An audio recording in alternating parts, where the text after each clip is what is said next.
بسم اللہ الرحمن الرحیم۔ محترم ناظرین کرام، السلام علیکم ورحمۃ اللہ وبرکاتہ۔ آج میں عرفہ کے دن روزہ رکھنے کے بارے میں کچھ باتیں عرض کرنا چاہتا ہوں، کیونکہ عرفہ کے دن اللہ تعالیٰ کی خاص رحمت بندوں کی طرف متوجہ ہوتی ہے، اور بالخصوص میدان عرفات میں جو خوش نصیب موجود حجاج کرام کی مغفرت اور بخشش کے اعلانات آسمان پر ہوتے ہیں نا، اور اس دن شیطان سب سے زیادہ مایوس اور غمزدہ اور رنجور ہوتا ہے، پریشان ہوتا ہے،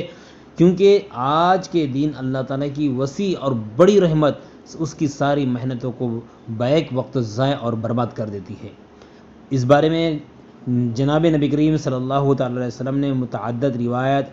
اور چند روایتیں میں آپ کے سامنے پیش کرتا ہوں کہ اللہ کے نبی صلی اللہ علیہ وسلم کی روایت ہے کہ ام المومنین ام عبداللہ کاشان نبوت حضرت امی جان عائشہ صدیقہ رضی اللہ عنہ فرماتی ہے کہ نبی کریم صلی اللہ تعالی وسلم نے ارشاد فرمایا، یوم عرفہ سے بڑھ کر کوئی ایسا دن نہیں ہے کہ جس میں اتنی بڑی تعداد میں اللہ تعالیٰ بندوں کو جہنم سے آزاد فرماتے ہیں، بندوں کو جہنم سے آزاد فرماتے ہیں، اور اللہ تعالیٰ بندوں کے قریب آتے ہیں، پھر فرشتوں کے سامنے ان بندوں کے عمل پر خوشی کا اظہار فرماتے ہوئے کہتے ہیں کہ میرے بندے کیا چاہتے ہیں کہ انہیں عطا کیا جائے۔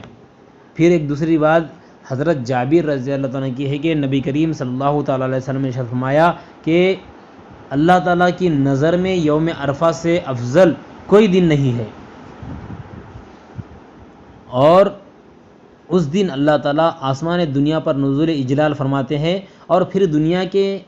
لوگوں کے سامنے ذریعے آسمان والوں پر فخر کرتے ہیں، اور ارشاد ہوتا ہے کہ میرے بندوں کو دیکھو، میرے پاس پراگندہ بال گرد آلود دھوپ میں دنیا کے چپے چپے سے چل کر آئے ہیں، وہ میری رحمت کے امیدوار ہے اور عذاب سے نفور ہے، بس کوئی دن عرفہ کے دن کے علاوہ ایسا نہیں ہے جس میں اس قدر لوگ جہنم سے آزاد کیے جاتے ہیں۔ ایک اور روایت حضرت جابر رضی اللہ عنہ کی ہے کہ نبی کریم صلی اللہ تعالیٰ علیہ وسلم نے ارشاد فرمایا، عرفہ کے دن اللہ تعالیٰ ان حجاج کے ذریعے فرشتوں پر فخر فرماتے ہیں، ارشاد ہوتا ہے کہ میرے بندوں کو دیکھو، یہ میرے پاس پراگندہ بال گرد آلود دھوپ میں چل کر دنیا کے چپے چپے سے آئے ہیں، میں تمہیں گواہ بناتا ہوں کہ میں نے انہیں مغفرت سے نواز دیا ہے۔ تو فرشتے عرض کرتے ہیں کہ ان میں تو فلاں بڑے نافرمان محض بھی ہیں، تو اللہ تعالیٰ فرماتے ہیں کہ میں نے انہیں بھی بخش دیا ہے، اور نبی کریم صلی اللہ علیہ وسلم نے فرمایا، عرفہ کے دن سب سے زیادہ لوگوں کو جہنم سے آزادی نصیب ہوتی ہے۔ اس لیے عزیزو، یہ عرفہ کا دن جسے ہم 9 ذی الحجہ کہتے ہیں، اس لیے 9 ذی الحجہ کو ہم روزہ رکھے اور اس دن روزہ رکھنے کا اہتمام کرے، اور دوسرے دن اس کے بعد عید منائے۔ اس لیے اس دن کی فضیلت کو ہم اہم جانیں، اور اللہ سے دعا کرتے رہے کہ اللہ تعالیٰ